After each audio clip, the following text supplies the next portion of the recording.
할렐루야. 하나님은 우리를 사랑하십니다. 그래서 독생자 예수 그리스도를 우리에게 허락해 주셨습니다. 우리 가정은 그래서 예수님이 주인 되신 가정이 되었습니다.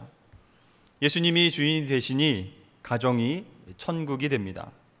남편과 아내와 자녀들이 예수님을 바라보고 예수님을 닮아갑니다.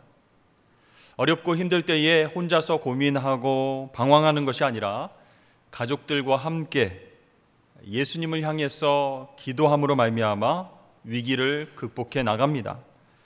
이것이 하나님께서 우리 가정에게 주신 축복입니다. 그런데 마귀는 하나님이 허락하신 가정에서부터 그 축복과 은혜를 빼앗아 가려고 여러 가지로 공격을 합니다. 어떤 방법으로 공격할까요? 첫 번째는 해결되지 않은 쓴뿌리로 공격합니다. 많은 사람들이 부모님께 물려받은 쓴뿌리로 인해서 힘들게 생활하는 것을 우리는 지켜보게 됩니다. 부모님이 서로 사랑하고 행복을 누리는 환경에서 살아왔던 사람은 나중에 결혼해서도 그 가정 안에서 사랑하면서 사는 일이 그렇게 어렵지 않습니다. 그런데 부정적인 모습, 서로 싸우는 모습을 보고 자란 사람은 어떨까요? 그 가정 안에서도 쓴뿌리를 그대로 경험하며 살게 되는 것입니다. 하지만 예수님을 믿고 그분을 주인으로 모시어 살아가면 그 쓴뿌리가 끊어지고 새 생명의 영향력을 받고 살아가게 됩니다. 정말 예수님을 바라보면 또 예수님을 의지하면 가정의 모든 문제들이 해결될 수 있을까요? 물론입니다. 그런데 어떤 분은요, 예수님이 술 먹고 폭력을 일삼는 아버지 밑에서 자라나셨나요? 자녀들에게 욕하고 저주하는 어머니 밑에서 생활해 보셨나요? 어떻게 예수님이 부모로부터 받은 쓴뿌리를 이해하고 해결해 주실 수 있겠습니까? 이렇게 질문하시는 분들이 있습니다. 그러나 여러분, 예수님은요, 성육신하여서 우리 가운데 오신 하나님이십니다. 이 땅에 오셔서 우리의 죄성과 연약함을 다 경험하셨어요. 그렇게 하셨기 때문에 예수님은 하나님 앞에 나아가셔서 진정한 중보자로 나설 수 있으셨던 것입니다. 가정사역을 하시는 한 목사님이 간증을 했습니다. 그 목사님의 아버지는요, 일찍부터 딴 살림을 차리고 살면서도 당당하게 그렇게 행동했습니다. 가끔씩 집에 와서는 어머니와 자녀들에게 폭력을 일삼았습니다. 자녀들에게 무관심과 저주와 폭언으로 씻기 힘든 상처만 주었답니다. 그런데 그 저주의 쓴뿌리가 이 목사님 가정에서 끊어졌다, 이렇게 고백했습니다. 이 목사님이 결혼해서 가정을 이루게 되었는데 더 이상 부모에게 물려받은 이 쓴뿌리를 그대로 우리 자녀들에게 물려줘서는 안 되겠다 생각하고 매일매일 하나님 앞에 기도했다고 합니다. 하나님, 우리 가정의 쓴뿌리가 여기서 끝나게 해 주시옵소서. 예수 이름의 권세를 오늘도 붙잡습니다. 서로 사랑하고 섬기게 하여 주시옵소서. 이렇게 매일매일 기도했을 때 부모로부터 물려받았던 그 쓴뿌리가 그 가정 가운데 끊어지고 귀한 예수님의 사랑의 역사가 풍성하게 되었다, 이렇게 고백했습니다. 여러분, 부모가 자녀에게 해줄 수 있는 가장 큰 축복이 무엇일까요? 그것은 부모님이 늘 예수님을 바라봄으로써 힘들 때나 어려울 때나 그 주님으로 인해서 이겨내는 삶, 기뻐하고 감사하는 삶을 보여주는 것입니다. 자녀들이 사춘기가 되면요, 자기 할 말을 할 때입니다. 그런데 여러분, 사춘기가 된 자녀들이 제일 많이 부모에게 하는 말이 무엇인지 아십니까? 엄마 아빠는 나한테 말한 대로 그렇게 살고 있어? 이런 말을 제일 많이 한다고 합니다. 그러니까 부모의 행동을 지적하는 거예요. 공부해라, 말씀 읽어라, 기도해라, 청소해라. 말은 그렇게 하는데 엄마 아빠는 정작 그렇게 살고 있는지 보고 있다가, 관찰하고 있다가 그렇게 말하는 겁니다. 여러분, 자녀는 부모의 말이 아니라 부모의 뒷모습을 보고 배운다라는 것이죠. 그래서 우리 가정 가운데에 우리 부모가 자녀들에게 줄 수 있는 최고의 선물은 우리 자녀들이 이렇게 살았으면 좋겠다라고 생각하는 대로 내가 살아내는 것입니다. 삶으로 보여주는 것이에요. 그것이 가장 큰 선물인 것입니다. 자, 이렇게 부모가 먼저 주님 앞에서 순종하며 살아가는 모습을 보여주면 예전의 상처와 쓴뿌리가 끊어지고 우리 자녀들과 함께 행복한 가정, 천국과도 같은 가정을 이룰 수 있게 되는 줄로 믿습니다. 이 부모님에게 좋은 영향력을 받아도 쉽지 않은데요, 늘 우리가 가정에서 싸우고 돈 때문에 걱정 근심하고 작은 일로 큰 소리치고 무관심이 또 폭력이 그 가정을 지배한다면 그 가정은 회복될 수 없습니다. 천국을 경험할 수 없습니다. 마귀는요, 이 쓴뿌리와 악의 모습이 이 가정을 지배하게끔 해서 그 가정의 축복과 은혜를 빼앗아가고 자녀들에게도 나쁜 영향력을 주게 합니다.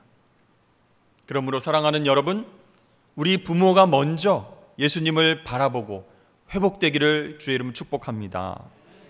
가족들에게 먼저 요구하기 전에, 말로 이거 해라 저거 해라 하기 전에 내가 먼저 사랑하고 배려하시길 바랍니다. 그럴 때에 그 가정 가운데에 천국을 경험하고 예수님의 사랑을 경험하게 될 줄로 믿습니다. 두 번째로요, 마귀 사탄은 원망과 불평과 이기심으로 우리 가정을 공격한다는 거예요. 여러분, 예수님을 믿는데도 우리 주변에는 정말로 병든 가정, 깨진 가정이 얼마나 많이 있는지 모릅니다. 우리 자녀들이 학교에 가서 또는 세상에 나가서 나는 예수 믿습니다, 나는 산성교회 다닙니다, 이렇게 당당하게 얘기하지 못하는 이유가 무엇일까요? 예수 믿는 우리 가정이 천국 같지 않아서입니다. 정말로 우리 가정 가운데에 예수 믿으며 예수님을 바라보며 천국을 경험한다면 정말 말하고 싶겠죠. 자랑하고 싶겠죠. 그런데 그런 모습이 아니기 때문에 밖에 나가서 예수 믿는다, 교회 다닌다, 이렇게 얘기를 잘 못하는 겁니다. 열심히 목회를 잘 하시는 목사님이 어느 날 어린 아들과 함께 식사할 그런 기회가 있었습니다. 그 자리에서 아들 보고 식사 기도를 해라 이렇게 얘기했더니 어린 아들이 이렇게 기도합니다. 하나님 아버지, 아빠가 교회 안 나가게 해주세요. 아멘. 목사님인데 교회 나가지 않게 해달라고 기도하는 거예요. 그 목사님은 충격받았습니다. 목회를 너무 열심히 잘 하기는 했지만 이 어린 아들에게 전혀 시간을 내주지 못할 정도였다면 그동안 가정에 소홀했다는 것이죠. 여러분, 우리가 직장생활, 사회생활 그렇게 열심히 하면서 가정에 대해서는 소홀히 하는 이유가 무엇입니까? 우리는 가정이 우리 삶에 있어서 얼마나 중요한지 알아야 됩니다. 그 가정 안에서 서로를 향한 위로와 사랑이 넘쳐나야 되고요, 중보기도와 찬양과 또 예수님을 바라보는 일들이 계속해서 일어난다면 우리의 가정은 우리의 육과 영이 쉼을 얻고 회복되는 그런 천국이 될 것입니다. 사탄은 이것을 싫어하기 때문에 이 가정을 먼저 무너뜨리려고 불평과 원망과 이기적인 말을 막 쏟아내게 하는 거예요. 어떤 분은 이렇게 말합니다. 배우자를 보면 진짜 마귀가 역사하는 것 같아요. 목사님, 애들 눈빛을 보면요, 정말 사탄이 사로잡고 있는 것 같아요. 그러나 여러분, 그것은 진실이 아닙니다. 배우자와 우리 자녀들은 사탄이 아닙니다. 근데 왜 그렇게 얘기를 하는 것일까요? 나는 잘하고 있는데 배우자와 자녀가 문제가 있다라고 바라보는 이기적인 시선입니다. 그 이기적인 마음 때문에 나는 괜찮은데 남편이, 나는 괜찮은데 아내가, 우리 자녀들이 그렇게 순종하지 못하고 그렇게 말씀대로 살지 못하고 그렇게 하나님 속을 썩입니다. 이렇게 이야기를 하는 것이죠. 여러분, 이것은 사탄이 우리를 계속 속이는 전략입니다. 팀 켈러 목사님이 위기를 맞은 부부를 상담할 때에 그 부부들이 한결같이 얘기하는 공통적인 것이 있어요. 그 목사님에 가서 상담할 때에 사랑이 이렇게 힘든 것인 줄은 몰랐습니다. 완전히 서로에 대한 사랑이 식어버렸습니다. 목사님, 우리는 천생연분이 아닌가 봐요. 이렇게 똑같이 한탄을 하더랍니다. 그때 팀 켈러 목사님이 이렇게 말했습니다. 배우자를 사랑하는 것만 힘이 드십니까? 직장 생활은 아무렇지도 않습니까? 돈 버는 일이 이렇게 힘든지 몰랐다, 이렇게 탄식해 본 적은 없으십니까? 학교에서 우리 학생들 공부하는 것이 이렇게 힘든 줄 몰랐다, 그렇게 생각 안 할까요? 그런데 왜 배우자를 사랑하는 것만큼은 힘들어 죽겠다, 이렇게 탄식을 하시는 겁니까? 그것이 저절로 쉽게 된다고 생각을 하셨습니까? 이렇게 대답을 해줬다는 거죠. 여러분, 많은 사람들이요, 나는 아닌데 내 배우자가 너무 이기적이다, 자기만 한다, 이렇게 생각하고 공격합니다. 비난하는 거예요. 이 사탄은요, 자기 자신을 바라보지 않고 배우자의 안 좋은 모습만을 계속 집중적으로 바라보게 해서 끊임없이 원망하고 비판하게 만듭니다. 가정 안에서 사랑이 유지되지 못하도록 속이는 거예요. 그런데 여러분, 우리가 진짜로 예수님을 바라보고 나를 바라보면 어떻게 될까요? 내가 그렇게 지적하고 배우자와 자녀들의 흠 그리고 연약함을 계속 얘기할 수 있을까요? 배우자와 자녀들을 사탄이라고 말할 수 없게 되는 거예요. 그들의 연약함을 이해하고 기도하게 된다는 것입니다. 그렇습니다. 이 가정 안에서 부부가 먼저 바로 서야 합니다. 주님 안에서 정말 먼저 회복되어야 우리 가정 전체가 회복될 수 있는 것이죠. 그러기 위해서 우리는 예수님의 눈으로 배우자를 바라보는 것이 중요하다는 거예요. 어느 목회자 세미나 때에 강사분이 목사님들에게 어떤 특별한 미션을 주었습니다. 목사님 부부가 먼저 행복해야 성도들이 행복할 수 있습니다, 이렇게 강의를 하시면서, 자, 지금 목사님들은 휴대전화를 꺼내서 아내에게 전화를 하십시오. 그리고 사랑한다라고 하는 고백을 해보십시오, 이렇게 미션을 주었습니다. 대부분의 목사님들은 전화를 해서 여보 사랑해, 사랑합니다, 뭐 이렇게 잘 얘기를 했어요. 그런데 경상도에서 오신 한 연세 드신 목사님은요, 내는 절대 못한다, 안 할란다, 내는 시키지 마이소 하면서 끝까지 전화를 안 하고 거부했다는 거예요.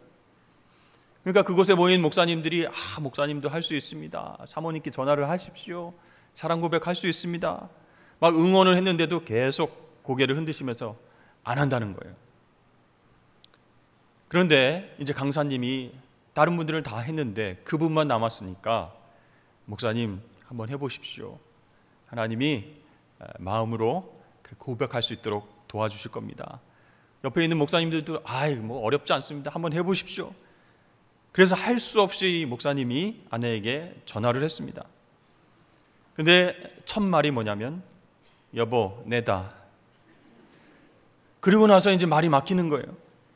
그래서 사라고 하는 단어를 꺼내긴 했는데 뒤에 랑해가 안 되는 거예요. 사 하다가 계속 말이 안 나오니까 옆에 있던 목사님들이 사랑해 여보 사랑해, 할 수 있습니다, 막 응원을 하는 거예요. 근데 잘 안 됩니다. 그러자 마지막에 이 목사님이 어렵게 입을 열어서 이렇게 말했습니다. 사찰집사 잘 있나? 이렇게 얘기를 했다고 합니다. 이 사랑해라는 단어가 안 된다는 거예요. 여러분, 이렇게 목회자 가정도요, 사랑을 표현하고 살아가는 것이 쉽지 않은 것 같습니다. 우리들은 이미 다 결혼 서약을 한 사람들임에도 불구하고 부부 사이가 참 말처럼 쉽지 않습니다. 순종하고 사랑해야 된다라고 알고 있지만 실천하기가 어려운 거예요. 그래서 여러분, 우리는 그럼 어떻게 해야 할까 고민하기보다는 어떤 능력으로 배우자에게 순종하고 사랑할 수 있을까, 그것을 알아야 된다는 거예요.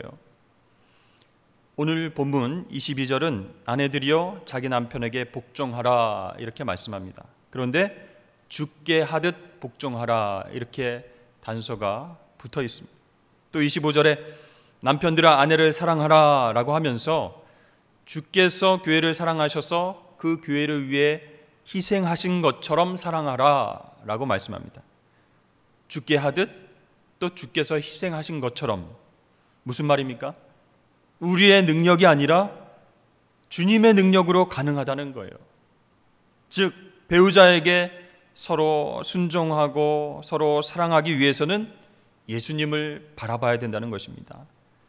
예수님을 바라봐야 그 주님의 눈으로 배우자를 보게 되고 복종하고 교회를 섬긴 것처럼, 희생한 것처럼 그렇게 사랑할 수 있다라고 말씀하시는 것이죠.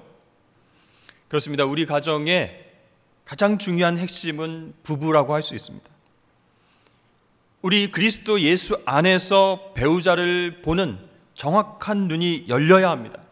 그래야 가정 가운데 진정한 회복이 찾아올 수 있다는 것이죠.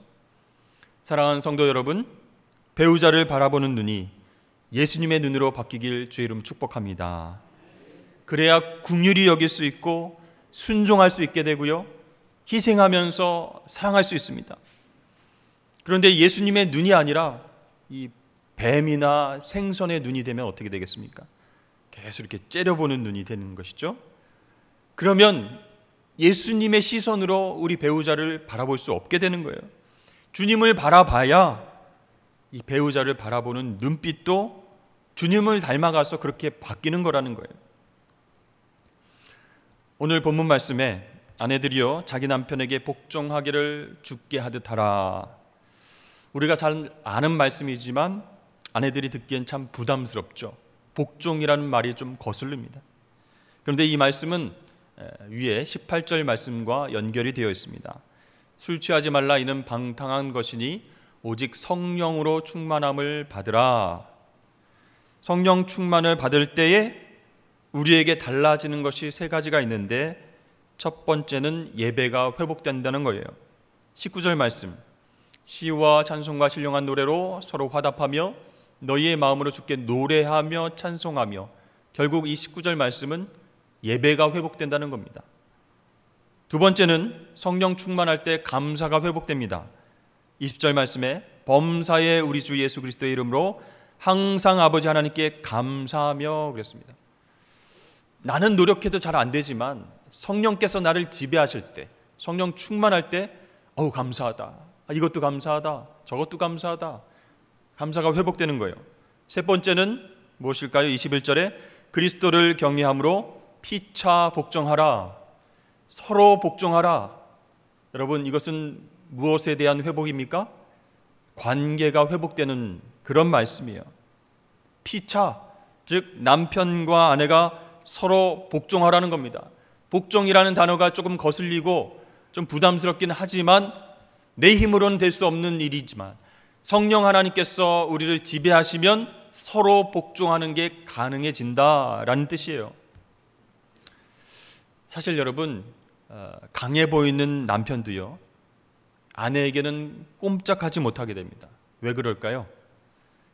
아내분들이 남편의 비밀을 다 알고 있기 때문에 무서워하는 거예요. 남편의 모든 것을 속속들이 알고 있는 아내의 한마디가 그래서 파워풀합니다. 그래서 중요합니다.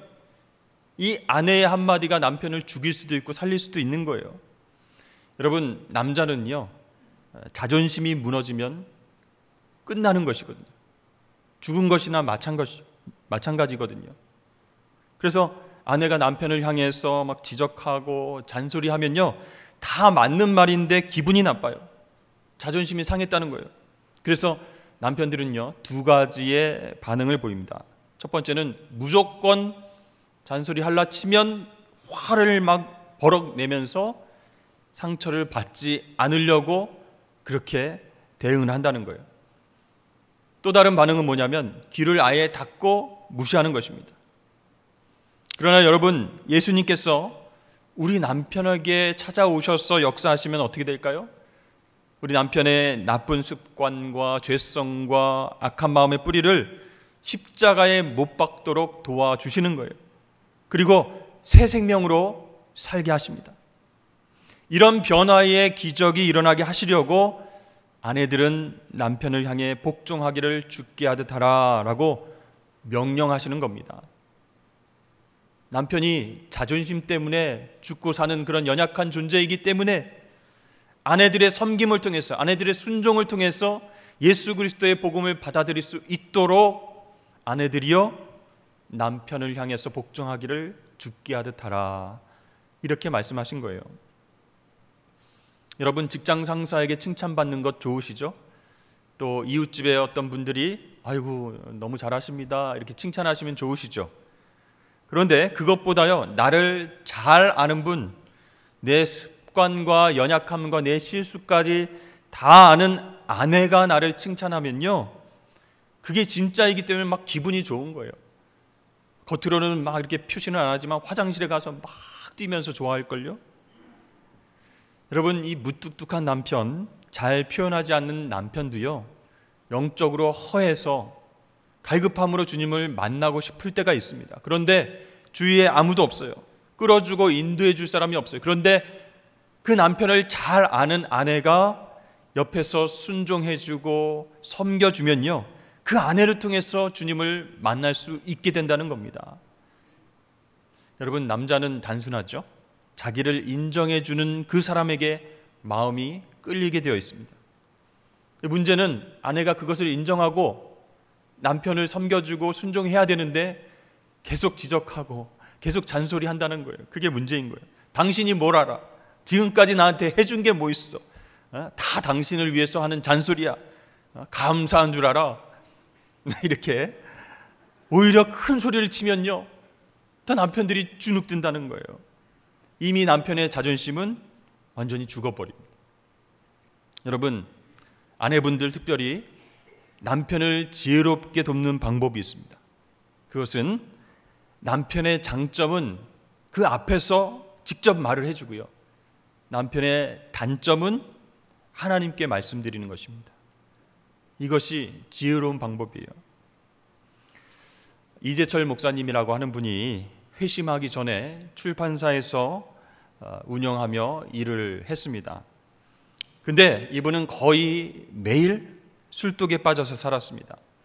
매일같이 술을 먹고 밤늦게 들어오고 술자리에 성악을 전공한 아내를 불러와서 노래를 시킵니다. 근데 그 아내는 한 번도 싫은 내색을 하지 않아요. 거의 매일 이렇게 술에 만취가 되어서 새벽에 2시, 3시 가는데 초인종을 누릅니다. 열쇠로 따고 들어가지 않고 초인종을 눌러서 아내를 깨워요. 술배하고 밥배가 따로 있어서 밥을 먹어야 잠이 온다는 거예요. 그러니까 이 목사님의 사모님은 계속 새벽 2시, 3시까지 들어올 때까지 기다리고 있었던 거예요. 어느 날, 그날도 술에 취해서 집에 새벽에 들어왔습니다. 근데 주머니에 뒤적 해보니까 집에 열쇠가 있는 거예요. 그날은 이상하게 초인종을 누르지 않고 열쇠로 따고 집에 들어갔습니다. 그랬더니 식탁에서 누워있는 아내를 발견했어요. 매일같이 술 먹고 새벽에 들어와도 밥을 챙겨줘야 했기 때문에 편하게 잠자리에 들지 못하고 식탁에서 기다리고 있다가 잠이 든 거예요. 그런데 그 엎드려 자고 있는 그곳에 노트가 하나 보였습니다. 눈물 자국이 그렇게 선하게 배어있는 노트에 아내가 쓴 글이 보였습니다. 나는 오늘도 목숨을 끊을 생각을 했다. 약을 먹고 죽을까 아니면 손목을 그을까. 그런데 그것은 내가 취할 길이 아님을 다시 한번 확인하고 되돌아왔다. 나를 살리기 위해 십자가에 돌아가신 주님께서 주님의 뜻을 위해 내게 주신 남편이니 나는 사랑해야만 한다. 나는 할 수 없지만 주님께서 사랑하라 명령하심으로 나는 사랑해야만 한다. 주님 도와주세요. 나의 약함을 잘 아시잖아요. 그 글을 읽고 이 이재철 목사님의 가슴이 쿵쾅쿵쾅 뛰기 시작했습니다. 목사님은 나중에 이렇게 간증을 했습니다. 나는 모태신앙으로 교회 다니면서 많은 설교를 통해서 사랑이란 말을 수없이 들었지만 그 사랑을 문자로 보았습니다. 그 사랑을 제대로 실천하는 사람을 그동안 본 적이 없기 때문이었습니다. 알고 보니 제 아내는 천사가 아니라 매일 죽음을 생각하는 그런 사람이었습니다. 그런데 주님 때문에 내 곁에서 나를 사랑하고 있다는 사실을 깨닫는 순간 저는 무너졌습니다. 주님의 조건 없는 아가페 사랑이 저를 사로잡았습니다. 그 순간 제 인생이 달라졌습니다. 아내는 하나님의 부르심에 순종하는 일상을 살았습니다. 그 소명의 삶이 허랑방탕하였던 남편의 인생을 바꾸었습니다. 이렇게 간증을 하셨습니다. 사랑하는 여러분, 아내는 남편을 변화시킬 수 있습니다. 주님의 사랑으로 주님을 바라보면서 죽게 하듯 복종하면 무뚝뚝하고 자기만 아는 남편일지라도 그 마음 가운데에 성령이 역사하셔서 주님 앞으로 나아가게 될 줄로 믿습니다. 두 번째로 하나님께서 남편에게 주신 말씀이 있죠. 아내를 사랑하라. 굉장히 간단한 명령입니다. 그런데요, 남편들은 이미 다 아내를 사랑하고 있다 이렇게 자신 있게 대답합니다. 근데 여러분, 왜 아내들이 고통스러워하는 것일까요? 이미 나는 사랑하고 있다 이렇게 얘기하는데 아내들은 힘들다는 거예요. 왜 그럴까요? 이 남편들이요, 자기 식대로 사랑하기 때문입니다. 내 방식대로가 아니라 예수님 방법대로 사랑해야 된다는 거예요. 여러분, 예수님께서 남편에게 원하시는 아내 사랑은 무엇입니까? 이 아내의 죄와 허물까지도 대신 짊어지는 십자가 사랑을 말하는 거예요. 세상에서 말하는 아내 사랑 그 차원이 아니라는 겁니다. 여러분, 예수님께서 교회를 위해서 자신을 주심같이 아내를 사랑하라 말씀하셨죠? 여러분, 교회를 위해서 자신을 주셨다. 무슨 뜻입니까? 십자가 사랑을 뜻하는 거예요. 누구를 위해서 예수님께서 십자가를 지셨을까요? 말씀에 순종하는 사람? 하나님 뜻대로 행하는 사람? 아닙니다. 지옥에 갈 사람을 위해서 대신 십자가를 지신 것입니다. 그것이 예수님의 우리를 향한 사랑인 줄로 믿습니다. 그렇습니다.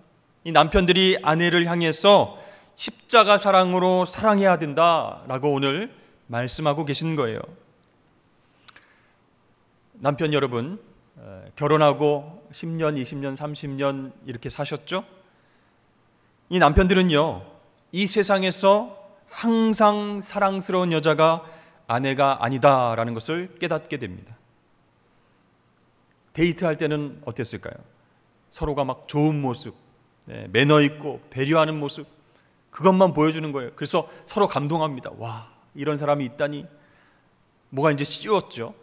그래서 이제 결혼을 했는데 살아보니까요, 막 단점도 보이고 허점도 있고 나랑 반대고 사소한 것에서 부딪히고 여러 가지 그런 약점들이 발견됩니다. 그러면은 곧 실망하고 내가 저 사람을 뭘 보고 결혼을 했느니, 다른 사람은 이렇게 잘 살고 있는데 막 비교하고 약점을 잡아서 상처 주는 말을 그렇게 하며 살기도 한다는 거예요. 여러분, 예수님은 교회를 사랑하셨는데요, 정말 교회가 예쁘고 잘해서 그렇게 사랑하신 것이 아니라는 겁니다. 흠이 있고 약점이 계속 드러나고 상처와 아픔이 있지만 그 영혼들이 십자가 은혜로 변화될 수 있고 회복되길 원하셨기 때문에 예수님은 교회의 사랑을 포기하지 않으셨던 거예요. 그 교회 공동체 안에서 연약하고 약점이 많고 부족한 사람들이 주의 사랑으로 회복되는 것을 아시기 때문에 십자가 사랑으로 그 교회를 사랑하셨던 것입니다. 여러분, 예를 들어서 가정에서 남편이 아내에게 이렇게 말한다고 생각해 보십시오. 항상 깨끗하라. 20대의 예쁜 피부를 유지하라. 범사에 웃으라. 쉬지 말고 맛있는 반찬을 만들라. 여러분, 이렇게 아내에게 계속 명령할 수 있습니까? 이렇게 말하는 것은 무슨 뜻인가요? 마치 주님께서 세우신 그 교회에게 항상 티가 없고 죄가 없는 성도들을 등록받아라. 그들하고만 예배하고 그들하고만 교제하고 그들과 선교하고 봉사해라. 이 말과 똑같은 거예요. 여러분, 예수님께서 교회를 사랑하신 이유는요, 아무리 문제가 있고 더럽고 티가 있어도 예수님께서 씻어주시고 정결케 하시는 그 은혜가 있기 때문에 교회를 사랑하시는 겁니다. 바로 그 사랑으로 남편들아 아내를 사랑하라 라고 명령하신 줄로 믿으시길 바랍니다.